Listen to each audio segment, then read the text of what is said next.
Ladies and gentlemen, boys and girls, children of all ages, 138 MMA proudly brings to you the breakdown of the PFL versus Bellator Champions card. Today, we have our special guest, Mike from the Couch Warrior podcast, and we're going to break this sucker down. That was a little bit of an extreme intro, but guys, here we are. We're going to break it down. Hopefully we have people watching. Looks like we got people tuning in now. That's good. It's good to see. Folks, while you're at it, while you're here, just tuning in, we're going to go over this entire card with the exception of one fight, and that is the amateur fight, because let's be honest, we're not breaking down an amateur fight. It's just not what we do on the channel, and it's not that it's not a valuable fight, but come on, guys. Like, what do you expect? What do you expect? If we can't bet on it, what's the point? Yeah, I mean, guys, we're here to gamble, aren't we? Aren't we here to gamble? So, I mean, if you need me to make a pick on the amateur fight, I'll pick the dude that's from Saudi Arabia because that's where they're fighting. So if you need me to make a pick, that's what I'm going to do. But other than that, we are here. We're going to cover all the fights. I believe we still have, 12? We still have 12. Mm-hmm. Yeah, we've had a lot of fights shift and a lot of fights fall out, and there's still 2 fights that I haven't fully committed to a pick. But I think we're going to have a good time. So, Mike, what are your thoughts about the card as a whole? It's a pretty good card. I mean, it's a little disappointing in that, like I love PFL. I do media for them, but sometimes their decisions, it's like, what are you guys doing? Like, they made up a new title that they're going to be doing, like the super champion. Like, they made a new belt and everything, but they're not even 5-round fights. Like, oh yeah, they're not. That's right. What are we doing here? And then the news about the winner of Ryan Bader, Renan Ferreira fighting Francis. It's like, holy crap, Ryan Bader might fight Francis. Wouldn't that be something? Like, can you imagine how that, like, what do you line that at? What would you, like, just as like an off the, like, not thinking into it too much? If I'm a bookie? Yeah. Minus 1,000 Francis, so nobody. That's it? I don't want anyone betting him, but you don't really have to go crazier than that. Otherwise, people might start throwing on the dog. Then what if Francis breaks a leg and then you go broke? Dude, if you gave me like minus or like a plus 1,200 on Bader, I would take it. You know, just in case. Like, because, like, I mean, right? Like, people just break their legs sometimes. You know. I mean, I played plus 1,200 on what's his face, the dude who fought Usman Nurmagomedov in Bellator, Brent Primus. Oh, yeah, not the best play, but hey, I like the shot because it was a big money play. I was like, you got to cover maybe like an injury or something.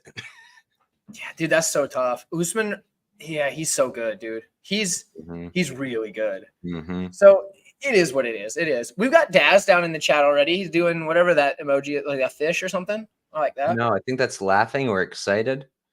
But is that just like a normal face? It's like a weird blue thing. It's like the YouTube emojis. Oh, is it? Yeah, those things are weird. So, but hey, Daz, I love the enthusiasm, man. I appreciate it. He's one of the few people that have purchased one of the shirts that you can get, 138mma.company.site. The link's probably in the description of this, I'm pretty sure.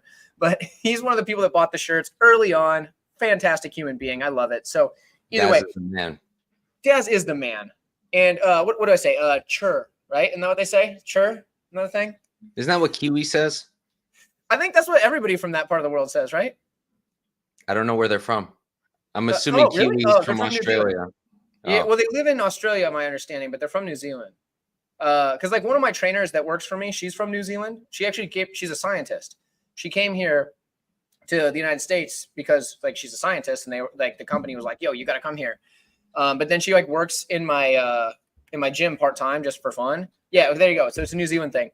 I keep meaning to say that to her when she comes into the gym, but I also like don't know if it's like offensive or anything, or if it's like too like.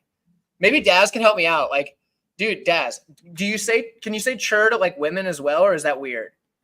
Like, let me know, because I don't know. I don't want to say that to her, and then she'll be like, "What did you just say to me?" So I don't know. Anyway, we're steering a little bit away from the MMA, so we just circle it. We gotta focus. We gotta focus. Reeling her in, because yeah, Mike can't be up all night. The dude's been working hard all day. I'm dying, man. As have I. I just got done with a 12-hour shift holding pads for everybody all day. But you know what? We're still running high today. I slept last night. So, okay. So the first fight we're going to talk about is a fight that we're not going to talk a whole lot about. Oh, here we go. Oh, yeah. Okay. Apparently it's just whatever. but like it's totally fine to say to women. Sounds like cool. Daz, I appreciate you, brother. Thank you. All right. First fight we're gonna break down. I got if you can't tell on my other laptop here, I've got the like Tapology pulled up, so that way I can see what we're looking at. We got Abdullah Al Quyanti, I think is how you say it. Qutani, that's it. I watched all his fights with the volume off, not for any reason other than I just was tired of hearing things. And then he's fighting Real. We're gonna go with Real. I don't know the first name, but I'll go ahead and kick this one off a little bit. There's not a lot I've got to say, guys. This is a fight where they're trying to set up the guy from Saudi Arabia to get a win. So he's probably going to win. And I don't want to look into it too much more than that. I won't be betting it. He's a massive favorite. It is what it is. Mike, do you have anything to add to that one? Yeah, I mean, I've seen Qutani fight. He's good. He's real good. He's a real prospect. I briefly looked at this other fellow, Edukandala Rao. Seems to have abysmal takedown defense, not much of a striker. So I feel like Qutani's going to roll. There's really not much to say here.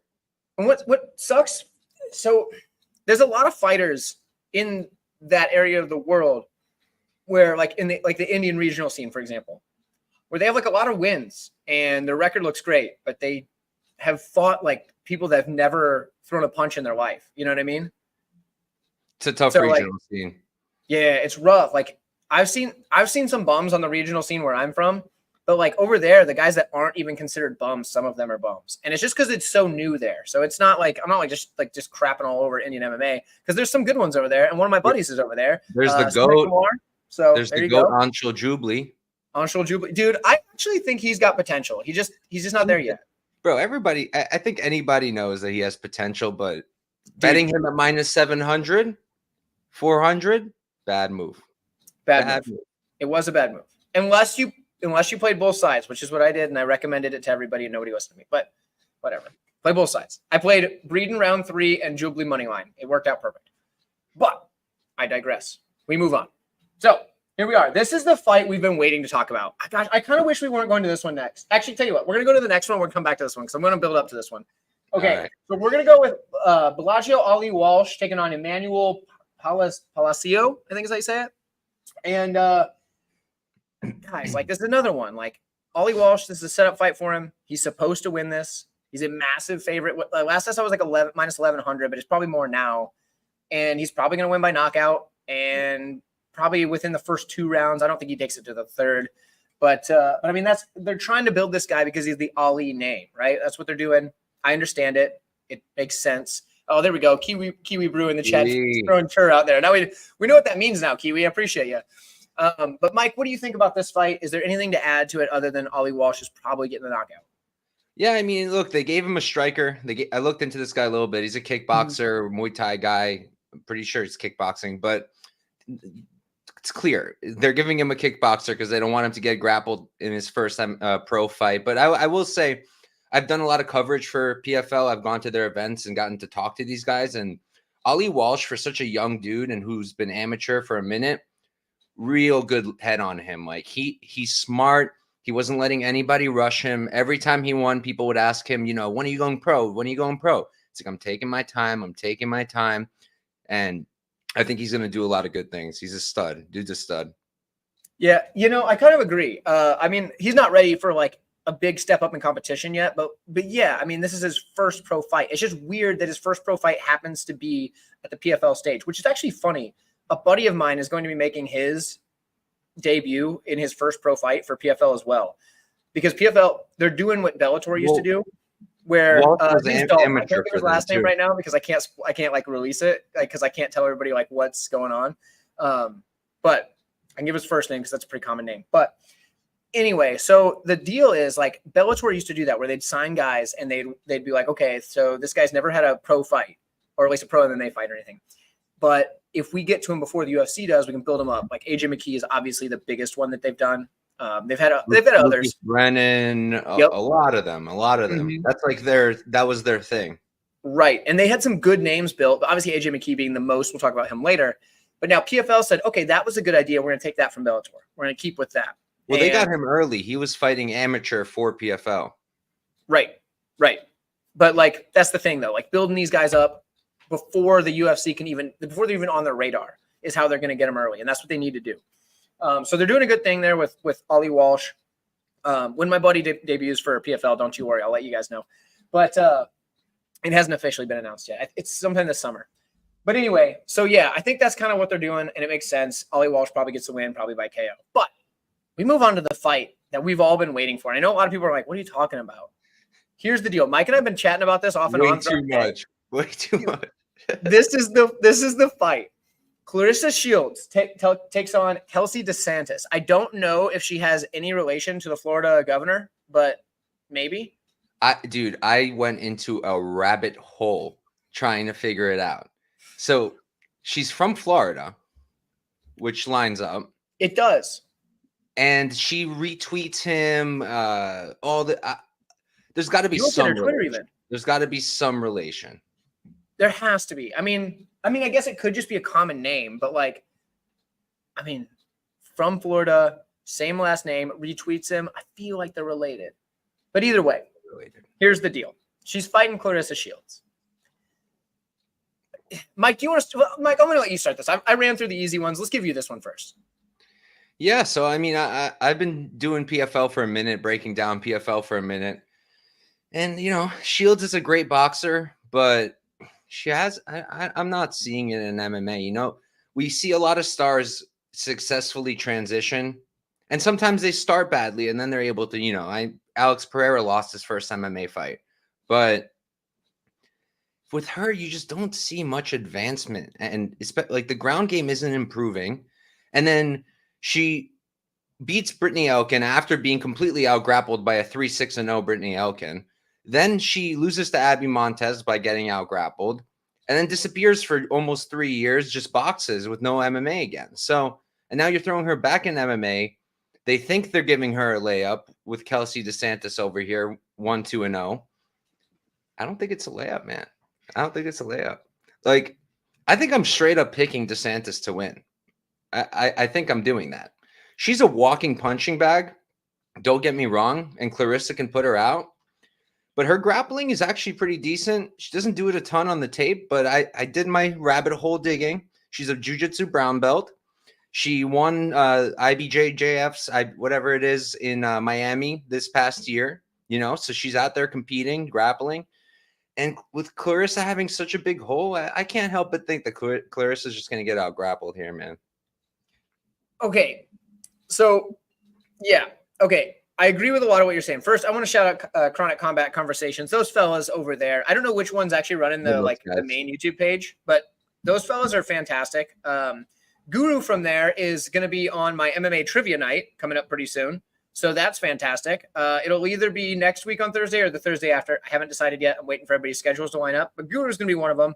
It's going to be super fun. I still haven't locked in the final. I have one person that's on the fence, and they're like a backup. So if anybody wants to do MMA trivia, if they're like, oh, I love trivia, I love MMA, I would like to do it, let me know in the chat, guys. Also, let me know anything in the chat. Just throw stuff in the chat. I love it. Let's get you guys out there. But yeah, definitely check that out whenever we do it. I'll let you guys know. You got plenty of time. Now let's break down this fight because Mike already made some good points. My eye is watering. It's rough.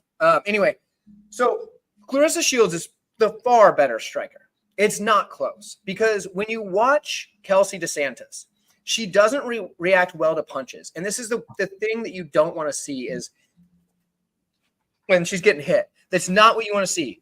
It's, oh, there we go.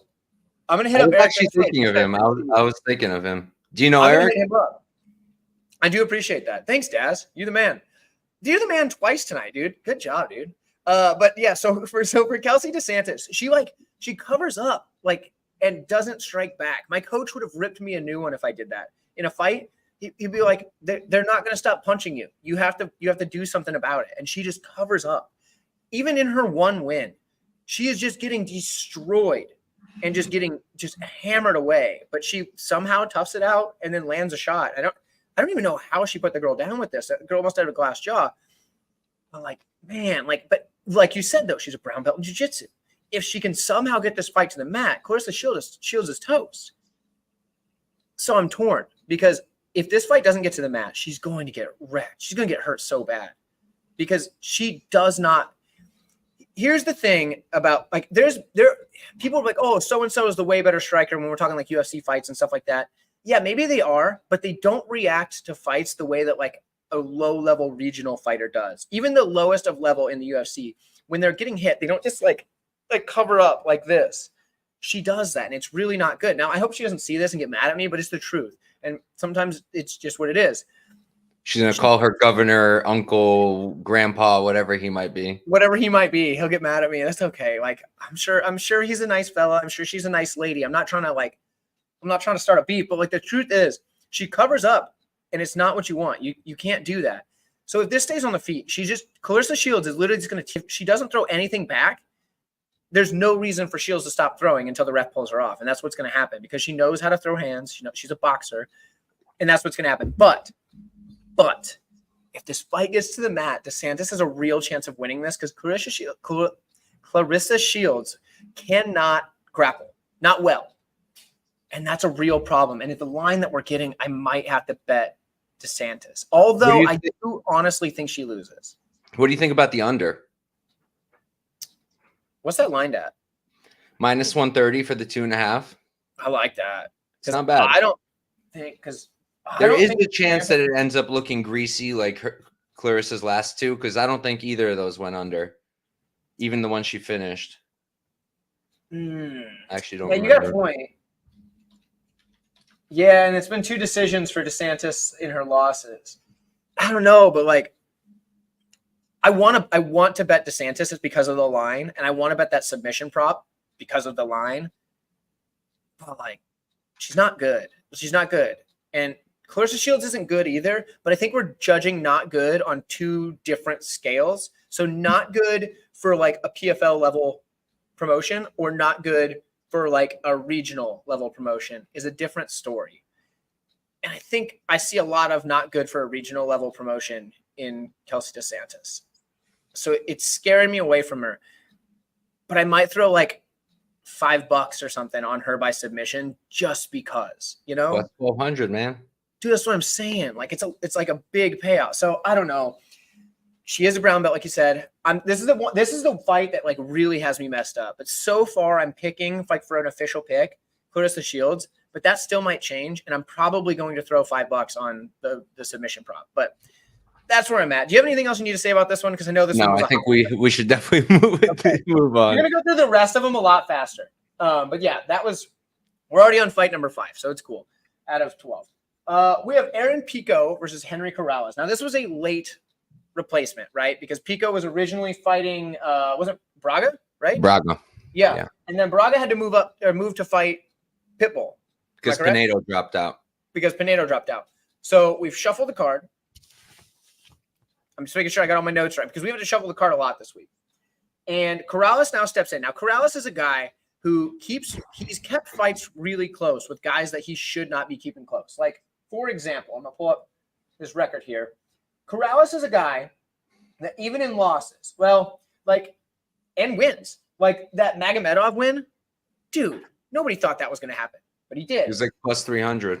Yeah, the Kai Kamaka loss, like I thought he won that one too, but like it was a split decision. It was razor thin. He keeps fights extremely close. I actually had bet on him in that Magomedov fight, and like I was kind of weird because like he was supposed to lose, and I kind of bet on him. I was like, I don't know. I could see him keeping it close like he does, and like it paid off. But yeah, that was one of those fights where like it could have gone either way. More so than the Kamaka one. I thought Kamaka lost, but whatever. Either way, Aaron Pico though, dude's a brute. Like he's gonna come forward, he's gonna land his shots, he's gonna rip to the body, he's gonna go back up top, he's gonna put combinations together. He's probably gonna put the hurting on Corrales. But Corrales is good at keeping fights close. But the short notice nature, I gotta take Pico. But like closer fight than I originally thought it was going to be when I went back, looked at my old notes for Corrales, and then went back and watched his last couple fights. So it could be one of those greasy ones. But what do you think, Mike? Well, this is a rematch. In the first one, like we saw, Pico has the power to put Corrales down. He knocked him the hell down, and then got overly wild, and then ended up losing. Got finished immediately after he almost finished him. And then after that, he lost to Boric too. But since then, we've seen a crazy development from Pico. I mean, the dude he's a stud, man. He's so good. He's got power. He's a really accomplished wrestler, like a very, very credentialed wrestler. And the striking has come along. It's starting to match up with the wrestling. And I think this time he finishes Henry. I do. Henry's good. He's a good wrestler in his own right. Very good defensive grappler, solid striker. But he's 37 years old at this point, and I think Pico's got the tools to get it done. I'm pretty confident in him winning. You think this he finishes him? I think he finishes him. Yeah. Krause is tough to finish, but maybe Yeah, very I guess tough. short notice too. But man, he's durable as hell. So I can see. But yeah, I think Pico, like you said, rematch. But like that was the beginning of Pico's Bellator I career. think that was like 2019 or something. Yeah, which for a guy at Pico's age is like forever ago. But like for a guy at Corrales' age is forever ago too. He's 37 now, like you said. So I do think, I do think Pico's the side. You could say the line's wide because he already lost to the guy, but like I just think they're at two different stages of their career. That's what it is. Let's move on to the next one. Okay, we have AJ McKee and Clay Collard. I think you should start this one off because I'd love to hear your take on this one. It's an interesting fight. Yeah. I mean, Clay is awesome, dude. I was there. I was there live when he fought Shane Burgos. I was covering the event, and all the media, like at the events, most of the media like chills in the media room, right? Because that's where the fighters come after they win and where we ask some questions. Everyone left the media room and was just standing there watching this fight because it was so sick, like between Burgos and Collard. It was such a good fight.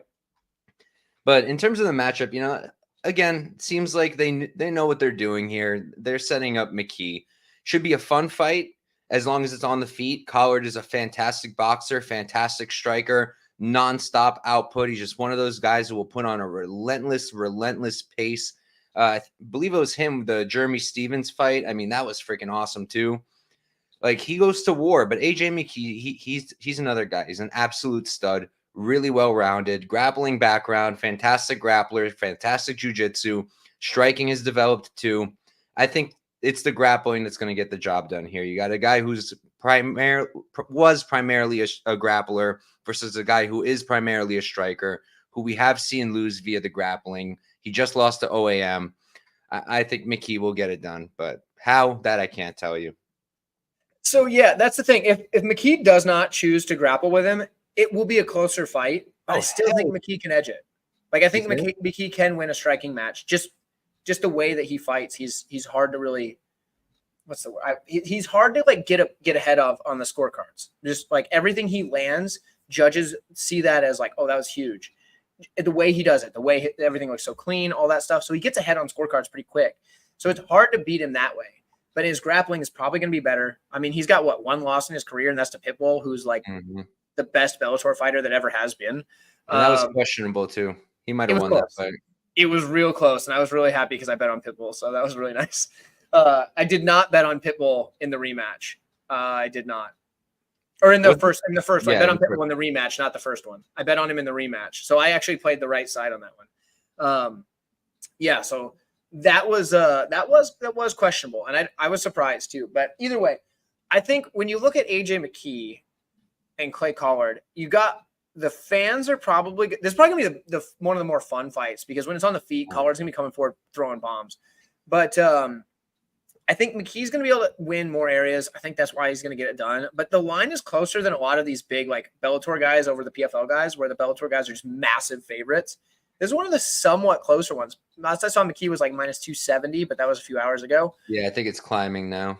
Is it? But yeah, like minus 270, I was like, man, that's closer than I thought it was going to be, considering guys like Pico are like they were like 450 and stuff. Here you go. Collard as a dog is the move. I honestly don't blame you because I would wait because I feel like the line's going to climb more. Let people parlay.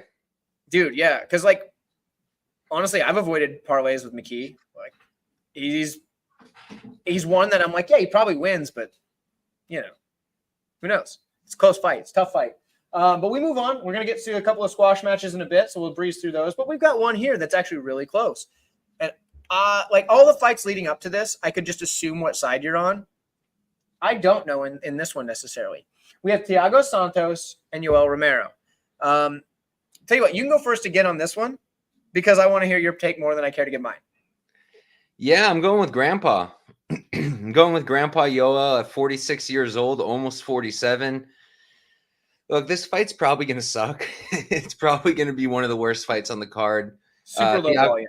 Thiago Santos, he's not what he used to be at all. He had a decent fight with Jamal Hill before he left, but then the Rob Wilkinson fight, like I know Rob popped after that for whatever it was he was on, but to get just out grappled by a guy who literally got kicked from the UFC, it just was a terrible look. And he's low output. He depends on his power. And even at this age, good luck knocking out freaking Yoel Romero. Good luck. I don't think it's going to happen. He just went 5 rounds with Nemkov. So he showed he's still got his cardio. He's still getting these round 3 finishes. Still hittable as hell, which isn't great.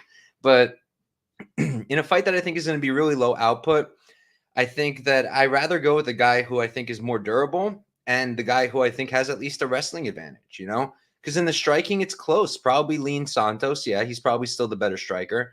But Romero can grapple, and he still does it. He still wrestles. He's not shooting takedowns like Marab, but he'll go to it. And I think that he will go for it here. We saw Santos really, really struggle with the takedowns from Wilkinson. And I think Romero will do the same thing and get the dub that way with a really, really boring decision. I see this fight being a staring contest for most of it. I mean, both guys have like lapses in volume for like minutes. So I wouldn't want to be holding a ticket for either of these guys when the judges come around, because they might have fallen asleep and just wrote a name down. Literally. So, to be fair, I wouldn't bet on either side. But yeah, I tend to agree with the Romero pick, because although he's ancient at this point, the dude's a genetic freak too. Like absolute weird, freakish human. And that kind of carries him in a lot of fights. This fight, it's different because Santos is like a legit, really high level fighter, at least at one point. But yeah, Romero still seems to have it. That Alex Polizzi win he had the good win 2 goes. That was a good win. Polizzi's no joke, dude. He's not a joke. Solid. So the fact that he beat him, and he beat him like pretty clear, like it wasn't like, oh, he skated by. So I've got to go Romero as well. Fight that's going to be, I want to say fun fight, but it's probably not. It's probably gonna be a really boring fight. It's probably one that like you just kind of keep one eye on it and you like check Twitter or something, because like they're probably not doing much. And if anything does happen, it's probably a highlight and they're going to show that again. So you're okay. That's what I think on that one. But let's move to the next one, which I have a very strong opinion on. We've got Bruno Capoloza taking on Vadim Nemkov, and I'm going to take this one away. Chat, guys, throw your picks down there in the chat, guys. I haven't heard much from you except for from New York, dropping the collared pick, which I love. Thank you. I'm going to put that back up on screen. My guy right there. But I haven't seen very many people dropping their stuff in the chat, so I'd love to hear from you guys, as I always do.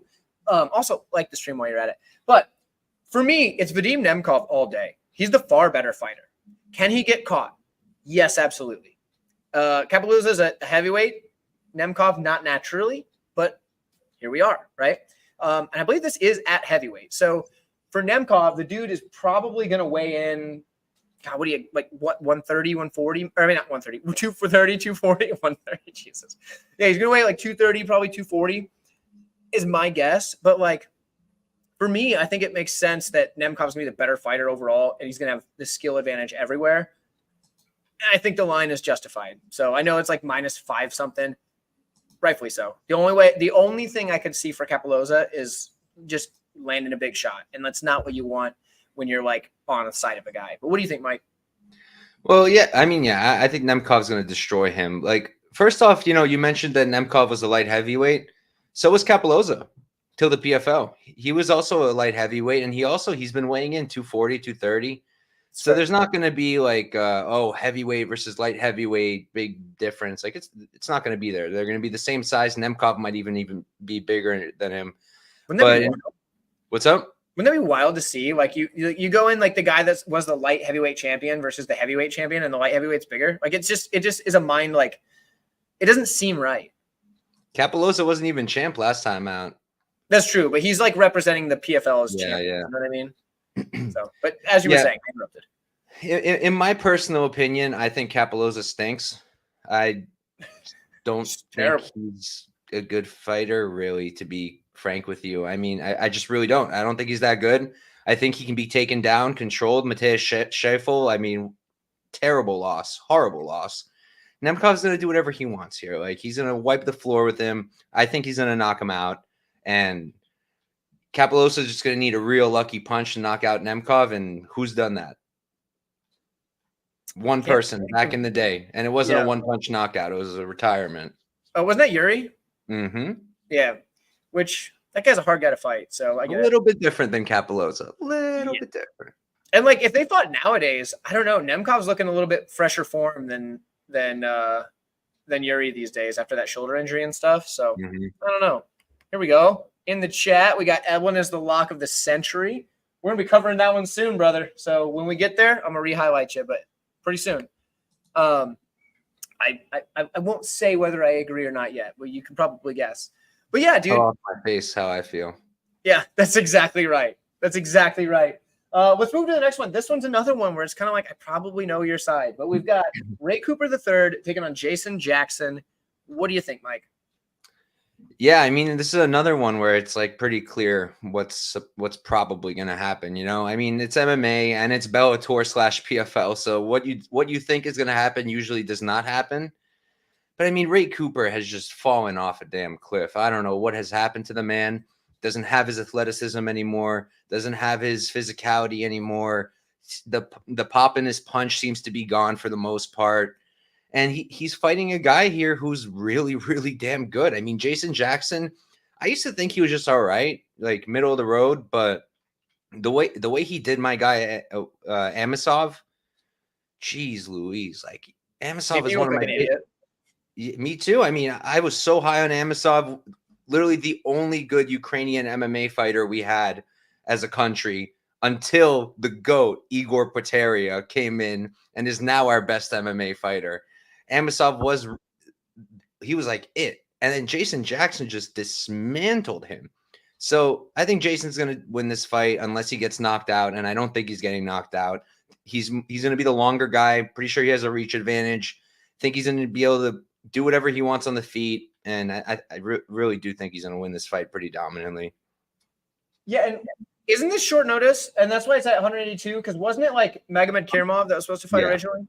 That would have been a good fight. That would have been that would have actually been a close one. Like there's a lot of these fights where it's like there's clear one side, and a lot of it's honestly the Bellator side is the clear winner, which is weird because PFL is the one that bought Bellator. So it's clear who the number 2 organization was, you know, and who was the who's the A side, who's the B side as far as, you know, talent levels. But the Magomed Kirimov matchup would have been a fun one. I would have had to put a little more thought into it, but I think you're right about this. Jason Jackson should win this fight. Ray Cooper's still good, but he's not where he once was. And I think where he once was might have been a more fun matchup, but I still would have taken Jason Jackson. Yeah. So it's Jason Jackson all day. The way he beat Yaroslav Amosov, which is insane. I looked like an idiot because I thought Amosov was going to win that fight, no problem. And you're going to bet on Amosov, man. Dude, same. I had him in a parlay. I thought for sure I'm an idiot. But hey, Jackson proved me wrong. And I know that a lot of people after a big win are like, oh yeah, now you're just over crediting a win. But I don't think so, dude. That was something special. And that, I mean, you have to consider stuff like that. I mean, like that's a serious thing. Amosov was like, he was undefeated, right? Yeah. Literally undefeated. Like a lot of us felt like he was untouchable. And then Jackson just didn't let him do anything he needed to do. And he's been beating guys that were like good Bellator fighters. Like Storley, he beat him twice? Like Storley's not bad. Close, but then he beat him up. Yeah, the first one was close. You're right. But like Storley's a tough match. So he's another good Jackson fighter. To go in there and just destroy Amosov. Yeah, easy. So I do think Jackson's the clear side. Next, we move on to another one that actually really I'm going back and forth on. This is a really tough one. It's Patricio Pitbull versus Gabriel Braga. And the reason it's tough is, well, first off, both guys were preparing for different matchups, right? Both guys had somebody else lined up, and now here they are. Braga's like 10 years younger than Pitbull, which is scary. But like Pitbull's like probably the more well-rounded fighter. Like he's one of the better fighters to ever go to Bellator. So it's an interesting one. Joy B is kind of right. Like Patricio is so, and I go back and forth on that because it's like, is he showing signs of decline, or was it when he tried to cut down to bantamweight that was just a really bad idea? Because I don't know if it's like it probably is signs of aging. I mean, the dude's like 37 or whatever. 36, almost 37. Yeah. 36. Okay. And Daz is on the Braga side. So it's like one of those things where, is it the circumstance that leads to it? Like, is that what, like, I was high on him in that Ryzen fight and I thought he was going to win that and he didn't. And so now I'm wondering, like, is it long-term ramifications from that cut to bantamweight? Is he just aging? I don't know. What's your take on this one? And I'll circle back. I mean, it's a tough one for me too. I'm having a pretty hard time like picking a side, and it's one of the ones that I'm going to tape more before I make any decisions. But like, I'll give him some credit. Like, Suzuki caught him clean. Like, he caught him clean, and Suzuki's good, bro. He just knocked out Karamov from bottom. Like, dude's pretty good. He's got power. He's explosive. And Braga, like, he's not the biggest power puncher. Like, I'm actually trying to pull it up. I'm trying to remember how many knockouts he even has. He's got 5 of them. But the last one that he got was Marlon Moraes. Fair. Who doesn't knock out Marlon Moraes these days? And then before that, you're looking at 2021, his 5th pro fight, right? So he's not really knocking out good guys. Do I think he's going to come out here and just stun Pitbull right away? No. To me, this is kind of like the Boric fight. Like, Boric is another really good fighter, really well-rounded, young dude. And Pitbull just kind of gave him a vet lesson. And I think that might happen here too. He's really well-rounded. Both guys are, both guys are very well-rounded. Both guys can do everything. But Pitbull's going to have the jiu-jitsu, in my opinion, at least. Striking should be pretty even, pretty. I think it's going to be pretty close. Power edge I give to Pitbull. So it's something I got to look at a little more. I want to watch the Pettis fight again. That I need to see again one more time, because I didn't think he was losing to Pettis. I really didn't. Right. And Pettis won that fight nicely. So I got to run that one back. Braga is two different trajectories, it seems like. So I don't blame anyone for taking the dog shot on Braga. I'm going to pick Pitbull for now, but it's something I'm going to look at a little bit more. So, yeah. So it might be, so Daz is on the dog side here, and it's fair. I don't blame him, especially at plus money. I don't doubt that a bit. But so it's fresh in my mind that I was big on Volkanovski and he got knocked out, and the age thing, that's a big part of it. And so, like, it's fresh in my mind, and I'm a big Patricio Pitbull fan. Like, I've been a fan of this guy for ages. I've been watching Bellator since, like, forever. Like, I used to watch it on Spike TV all the time. Right. If you remember what that is, I don't know. But either way, Spike TV. That was what Bellator was on, like, way back in the day, back in like 2010 or 11 or some shit like that. Like, so I used to watch it on that. And it's one of those things where Patricio Pitbull was the freaking man. 2-division champion. He eventually went for 3rd, but it didn't happen. But, like, you know what I mean? Like, the dude was the man. So, like, it's kind of like Volk was the man in the UFC, and then all of a sudden he's just sleeping. I worry that that's what we're going to get here, is that Patricio Pitbull is just on a decline rapidly at his age. But skill for skill, I think he's probably a little bit better. But, like, there's a point where your age just catches up to you. And the dude's been in wars. The dude has been in wars. And I think part of me wanting to pick Pitbull could just be that I'm biased and I want to pick Pitbull. So maybe I'm overthinking it. Maybe I'm overreacting because of the Volkanovski loss, that I was so high on Volkanovski, and then he just gets his lights shut out after looking pretty good up until then. And then he gets his lights shut out. And I'm like, man, is that going to happen to Pitbull? So I'm going to stay away from a bet regardless. I can't trust myself on this one. But I want to pick Pitbull. And I'm going to pick Pitbull for now. But there's a chance I change my pick. And my Tapology predictions will be my official ones. It's not a UFC one, so I'm not going to make a whole thing about it if I switch my pick, but it'll be on Tapology.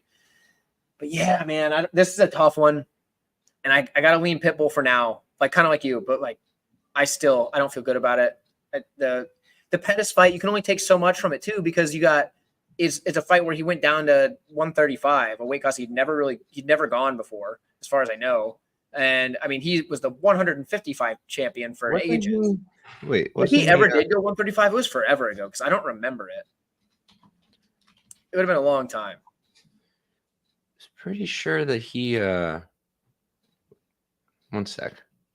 Yeah, We got time. I'll chat with the chat while we're doing that. So guys, chat. I don't know if you guys know this. I'm sure you do know this, but there's a couple of links down in the description of this live stream, guys. You can get yourself a t-shirt. I would be wearing mine, but I'm wearing my work shirt because I just got off work, as you can probably tell by the gym in the background. But you can get a shirt, a 138 MMA shirt. And yes, a lot of them have my face on it, but not all of them now, because we got the new one where you can kick your feet up on the coffee table, crack open a nice cold root beer, and get yourself a nice shirt that depicts that, right?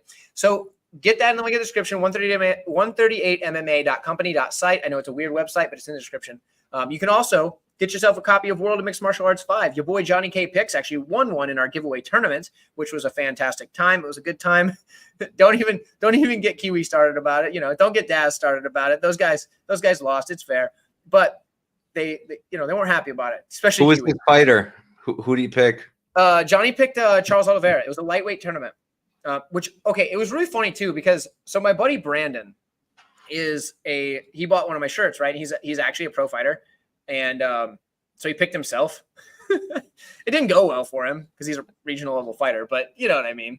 But like in the game, it picks that. He's actually fighting for BKFC on March 15th. So fighting up a weight class, which is a horrible idea for him, but he's doing it and he's a tough dude. But isn't your boy fighting in karate combat this weekend? Isn't your boy fighting in karate combat this weekend? Yeah, Shannon Hudson. He's fighting in karate combat again this weekend. He got robbed in his last one. And I saw he's the underdog. I wanted to tape it. Dude, he beat Chinzo Machida, but the judges gave it to Chinzo because his last name is Machida, and it was stupid. Shannon won that fight. I haven't watched the other guy that he's fighting this week. I can't remember his name. I haven't watched it yet. I need to. Was it tomorrow? It's literally tomorrow. So I need to do that and then like put a bet in if I'm going to bet on him. I don't even know what the odds are. What's up? Hudson is plus 140 against Masej Tirshag. I would blind bet that even at that. Yeah, as an underdog, I'm betting Shannon. I know Shannon's legit. He beat Chinzo Machida, no problem. They robbed him, man. He lost the first round, won the second and third. I don't care what anybody says. Watch the fight. Let's see. What Dad's making a comment about root beer. He says, how very American. You know what? It actually is pretty American. There's not much more American than just a nice ice cold root beer. He says he's more about the ginger beer. Let's see. I wonder if you can get alcoholic root beer there. I have no idea. Mine are always non-alcoholic. I don't drink. I don't chicken that, but that's why we crack open the root beers. But yeah, for me, I'm gonna probably throw a bet on Shannon. He's good. He's still got it. He's got the cardio. He's got the speed. He's legit. So there's a free bet for all you. I'm gonna bet on Shannon, but I'm also biased. Like we're buds. So oh shit, he's 44. Yeah, he's not young. Gotcha. But dude still got it. Like legit. Like he's quick. He's real quick. So there is that. Did you find out Patricio has not fought at 135 before other than that? Yep, that's what I thought. That was his first time, which is a huge cut for him. So there we go. We figured that out. We spent a lot of time rambling. I've actually had fun doing the rambling. I like doing that. So here we go. Let's move on. We're going to talk about, we were both on Pitbull, but not really. So, okay, here we go. I told pull up the lock. Yeah, where's the lock? We got him on here somewhere.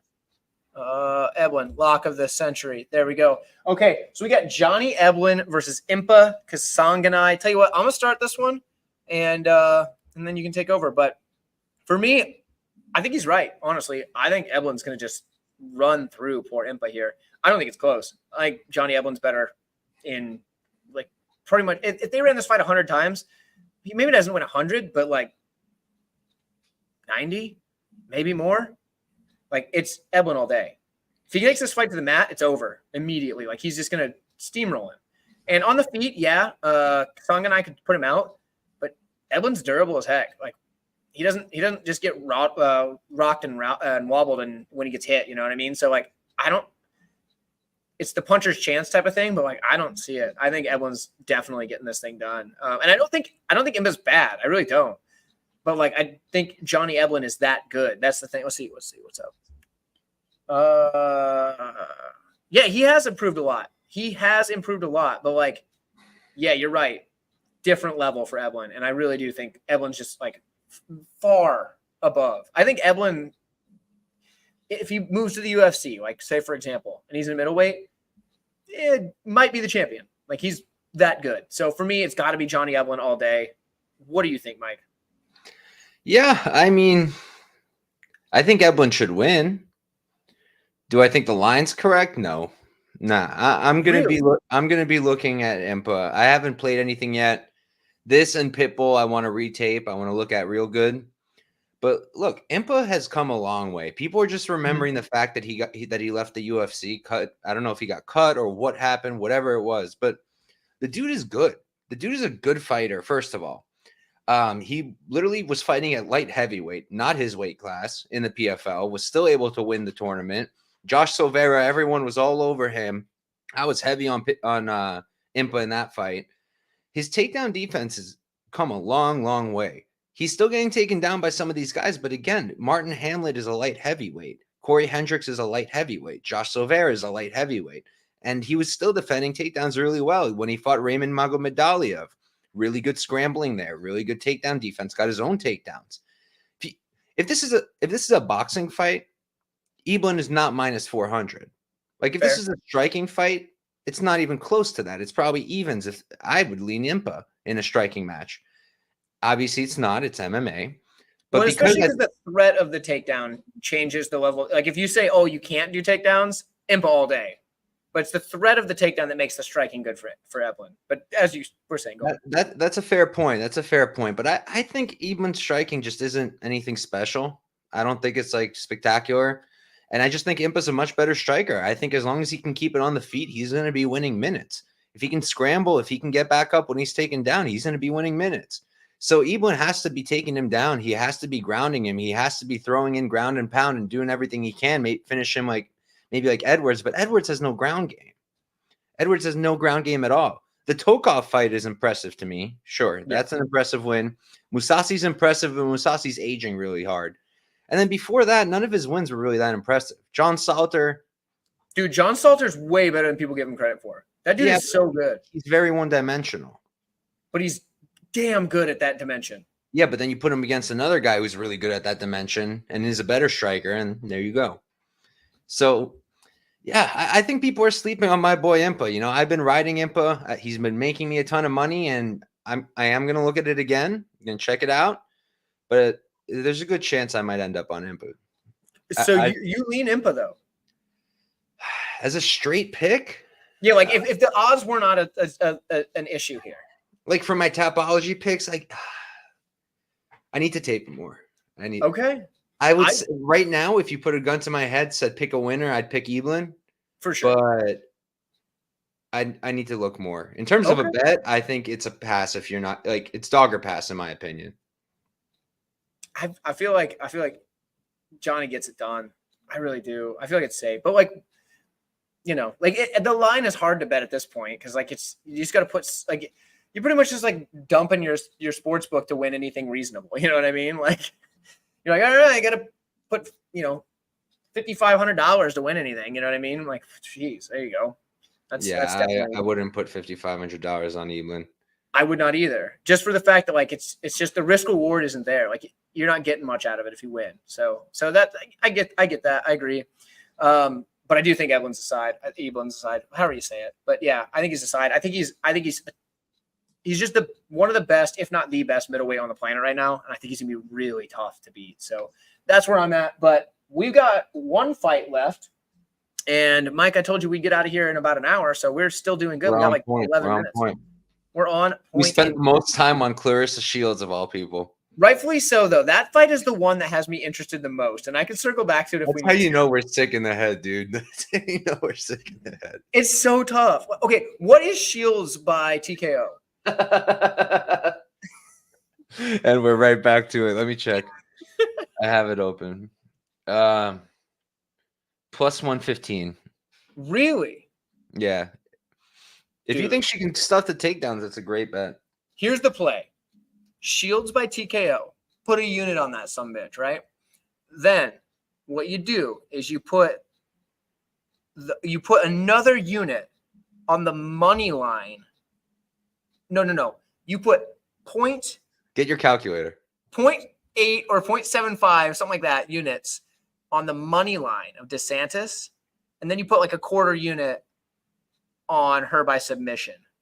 So that way you're exposed by one unit on DeSantis. If she wins, you're doing great, especially if she gets a submission. If Shields win, you get what, 0.1, like you said 115, right? Yeah.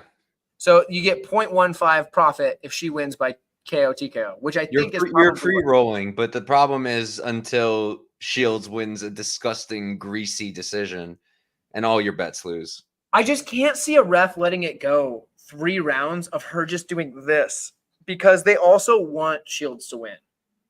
I can't see them letting it go like that. If it gets the like, I feel like instead of doing that, you're better off just playing the under. maybe, but the reward is bigger on the DeSantis side if you play it like that.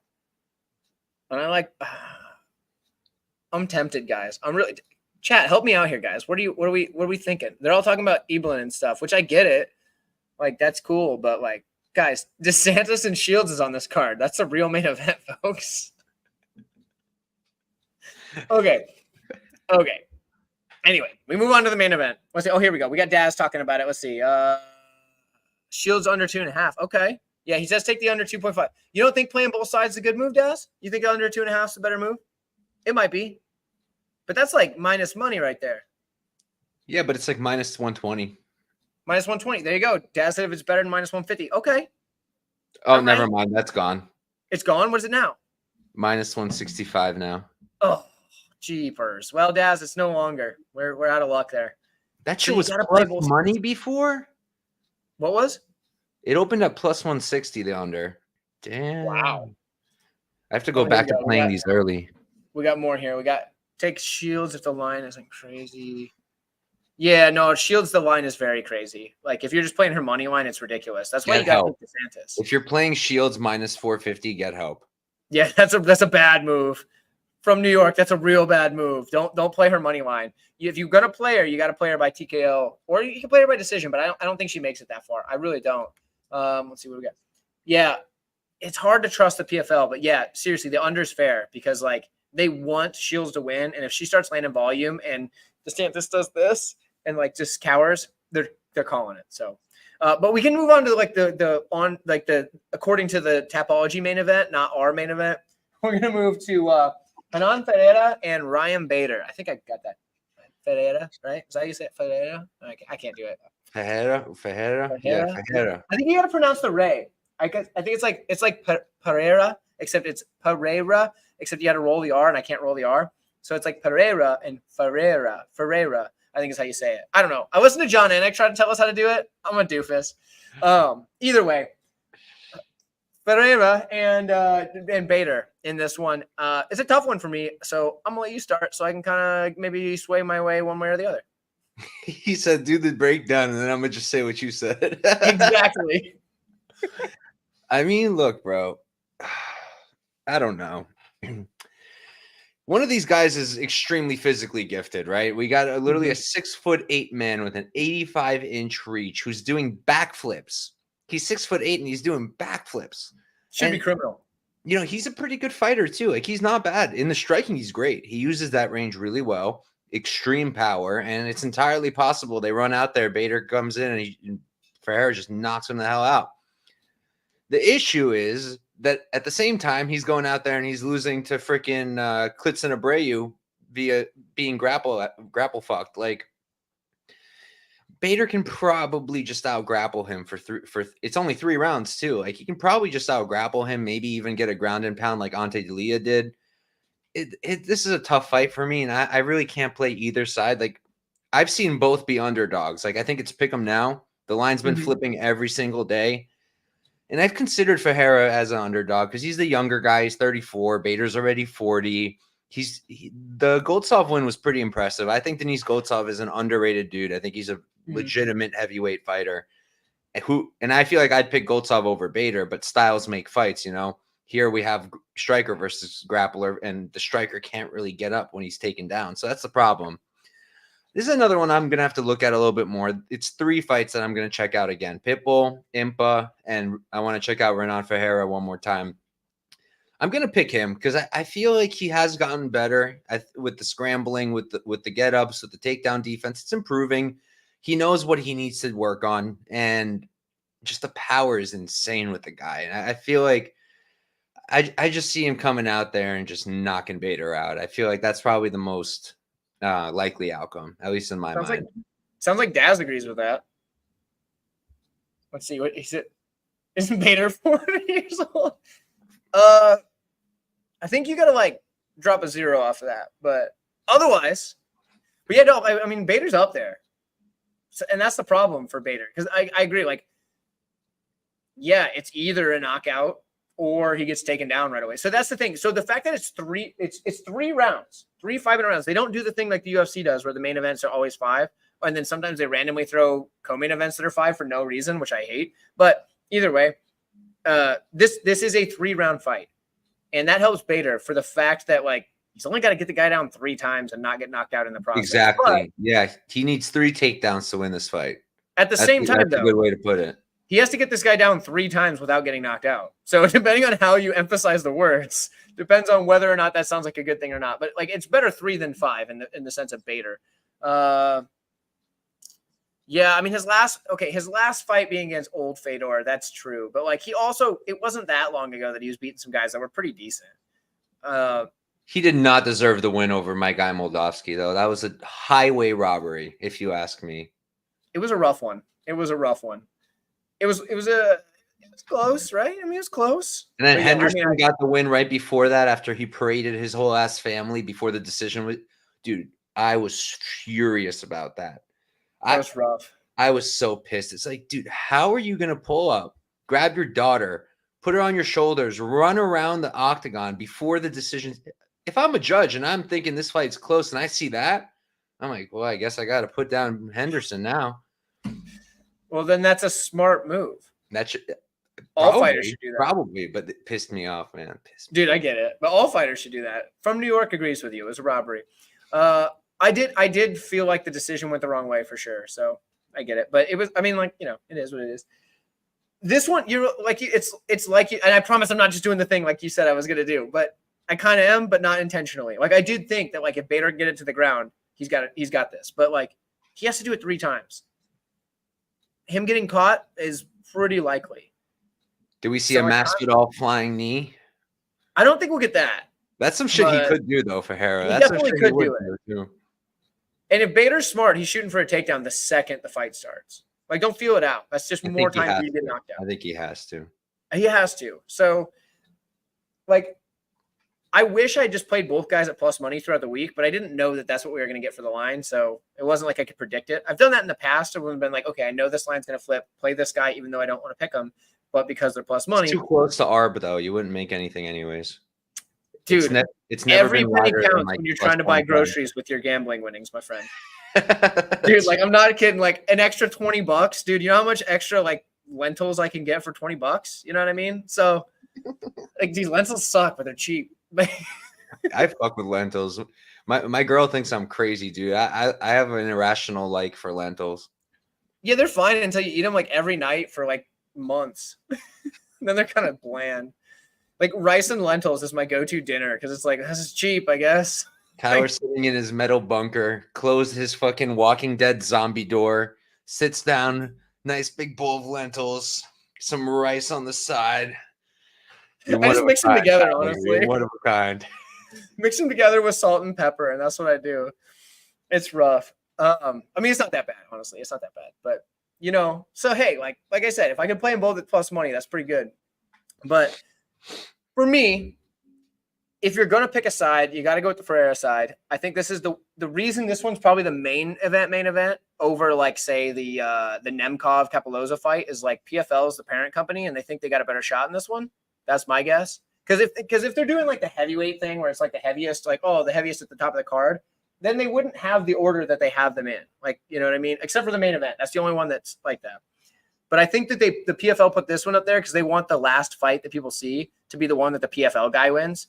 Because there's not a lot of them where the PFL guy's got, like, the best chance of winning. Yeah, and you made me think it's so strange because they're doing titles for all 7 main card fights, right?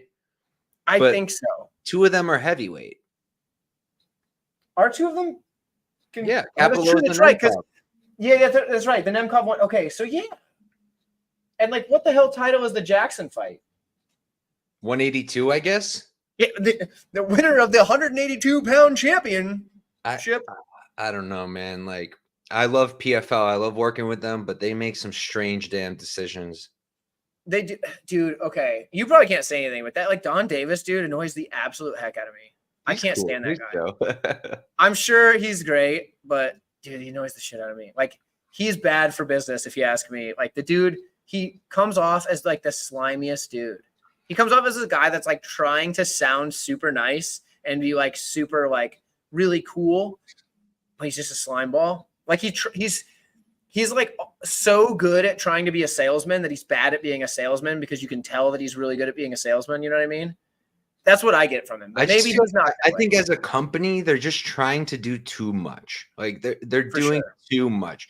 There's like 17 PFL leagues at this point. PFL Europe, PFL Challenger, PFL pay-per-view, PFL super fights, PFL tournament, PFL Europe tournament. It's like, yo, eventually, like, just make it, call it PFL.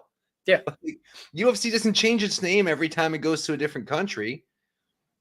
Well, and they try to cater too much to like the sports ball fans, and that makes me dislike PFL just immediately because I don't like sports ball. But like the fact that they're like, we've got playoffs and a regular season and stuff, and I'm like, dude, I think it's a really cool idea, but like as we've seen with them, like in practice, it's really difficult to pull off a season when guys are beating the shit out of each other. Right. Hey, you got to fight in 3 weeks or whatever, or like a couple of months because like that's what we do.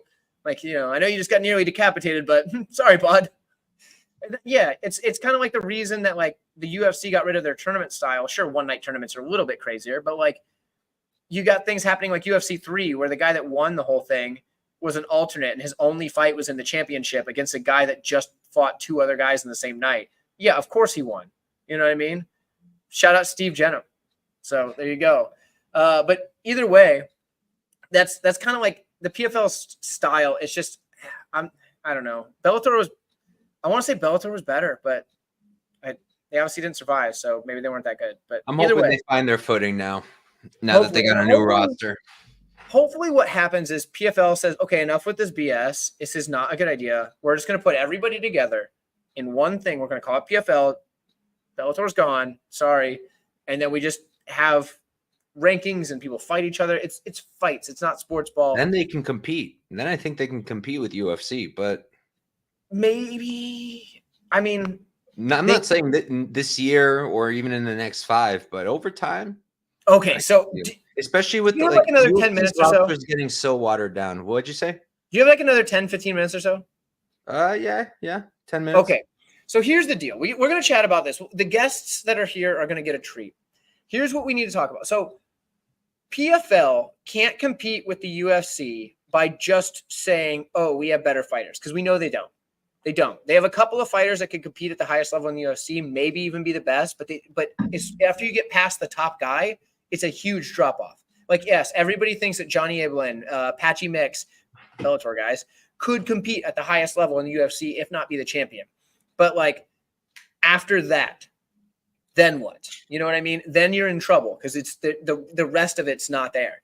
So they have to compete with the UFC by something else. And they're trying to take the Bellator approach by building their own stars from the ground up. You got to do that, but that's not going to, by the time you get those stars up there, it's too late. You've already taken too long to build those stars. We're talking like 8 years down the road. You finally got a guy like with AJ McKee. He didn't become a star for years. So, and Kiwi Brews nails it. The no elbows thing sucks. I agree. I think that's changing, at least for this. It's just for the tournament. Yeah, and which makes sense. For the tournament. Didn't Pride also say no elbows? I mean, they allowed you to stomp on the opponent's head on the ground, but you couldn't elbow somebody. It was super weird. But either way, so what do you think the PFL needs to do to compete with UFC? And I know they're trying to be like, oh, we're supposed to be like whatever the heck at the whatever terminology. Yeah, whatever. That's stupid. To compete though, what do they need to do? I've got an opinion, but I want to hear yours as well because I've thrown mine out there and most people think I'm dumb. So let's hear it. Well, first off, you already said it. Consolidate. Shut off all these extra leagues. Challenger series, okay, fine. It's like a contender series. Keep it. Fair. Shut off all your extra leagues. just call it all the same thing. So because people get confused. You can't have fans when everybody's so confused. And you have all these rules. Like if you miss weight, you lose a point in the playoffs. Then everybody doesn't know what happens if it's a decision win. They're like, is my ticket going to cash or not? Like, and then you have to issue statements. And then it's too much. They do too much. They stop that. They have a huge roster now. Build up the talent you have. Use the guys who suck as feeders, just like UFC does. And just keep going. Take your time. Because UFC is they already have that lead, you know? There's no like, oh, if we're too slow, we're not going to be. They're already way ahead of you. Let UFC hurt themselves, because I think UFC is slowly hurting themselves. They're really watering down the talent pool. I think it's legit, dude. Look who they're signing. Like, we're doing Contender Series. We're signing 60 people a year off the Contender Series. We're dropping people, and the guys we're signing suck. Like, we're getting maybe out of those 60 people, we get maybe 10 good ones who last. I think they just have to wait it out, keep getting more money, keep bringing in better fighters, build up your people, build up guys like Ali Walsh, build up your guys, McKee, and keep doing that. Okay, so I kind of see what you're saying, but I think they need to do more to get there than just that. And there's some things they need to stop that we haven't mentioned yet. First off, they need to stop just hiring any like old timer that the UFC lets go that has a big name. That makes them look sad and desperate. Bellator did that all the time, and everybody was just like, oh yeah, that's the UFC's retirement league, which is what happens. Now, if you sign somebody that's, say, 30 years old or like something from the UFC, that's a different story. When you're just like, you're signing these like 38-year-olds that like have a big name in the UFC, it's like, that's not a way to compete with the UFC. That's a way to compete with LFA, but like, that's not what we're trying to do here, right? Like for the PFL, they need to stop that. They need to have something to offer the talent that isn't just, well, we'll give you more money, because that's not going to work either. Because we already know that's not going to work, because they know the longevity is with the UFC, and they know that if they're any good, going to the UFC is going to make them more money in the long run. So it's like, okay, we can't just offer more money. So what can we do? They need to build stars, like you said, and they're doing a good job at that, but they need something at the top too. And I think what they need to do there is start hitting those guys that are on the come up and say, hey, UFC is offering you this much to re-sign a contract. We're going to offer you this much, and here's the deal. We'll guarantee you a title shot within 2 wins or something like that. Give them something like ridiculous and get rid of the stupid sports ball format. But then it's like, okay. They kind of tried that with Burgos. Yeah.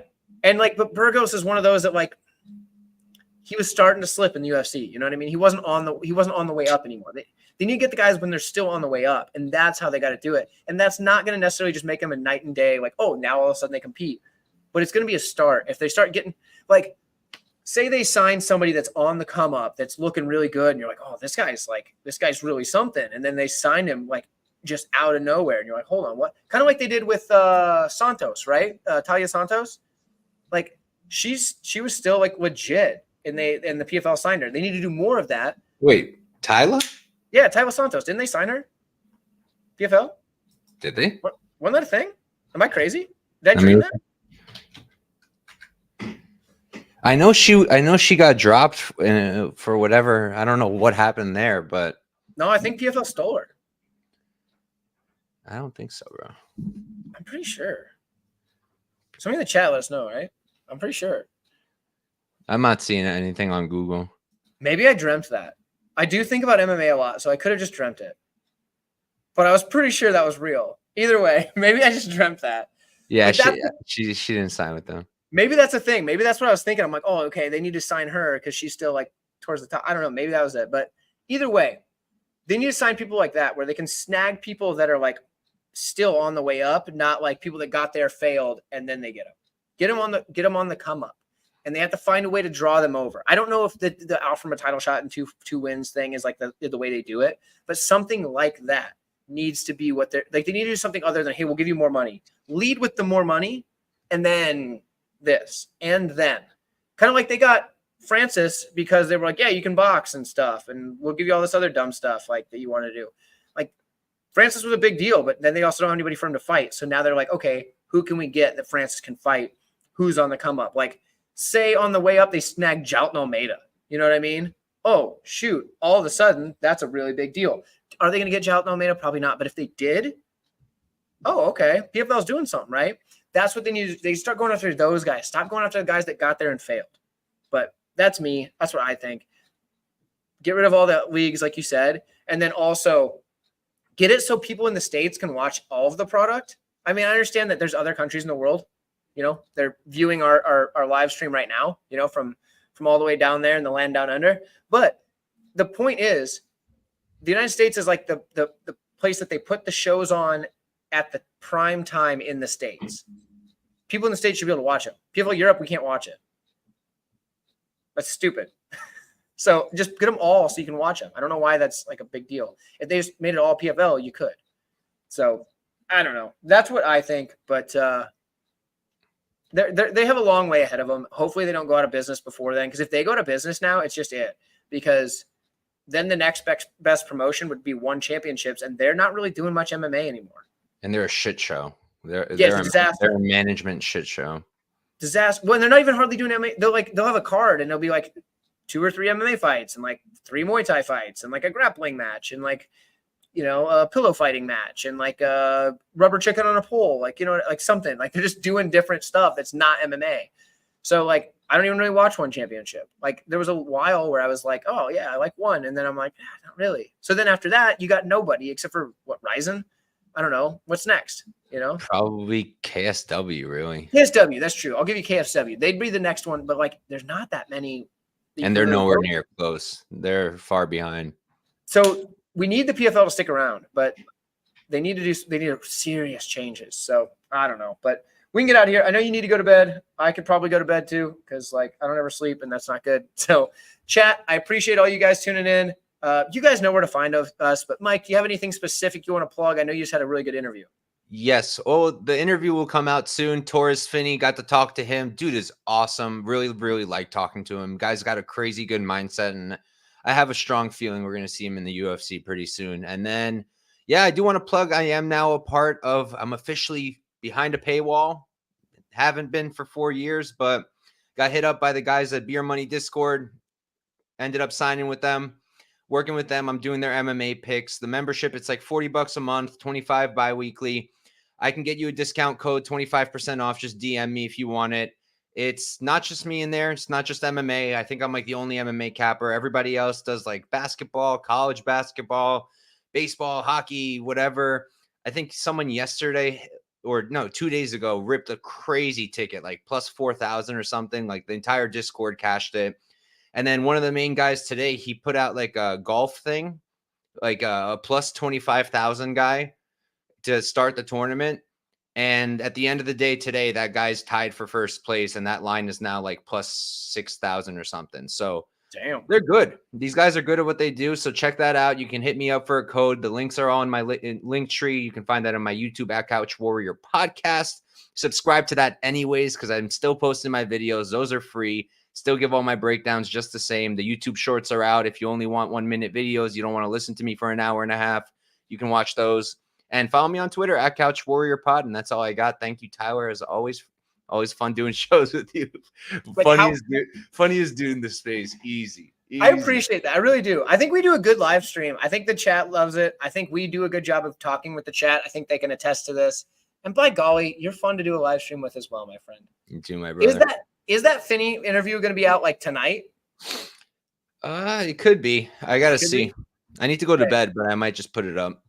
Dude, if you do, I'll listen to it on my way home because like I want to do that. But I don't know if it'll be that soon. Okay. All right. Sure, chat. I think that's what you say. All right, guys, we're signing off for now. Check out his interview when it comes up and all that good stuff.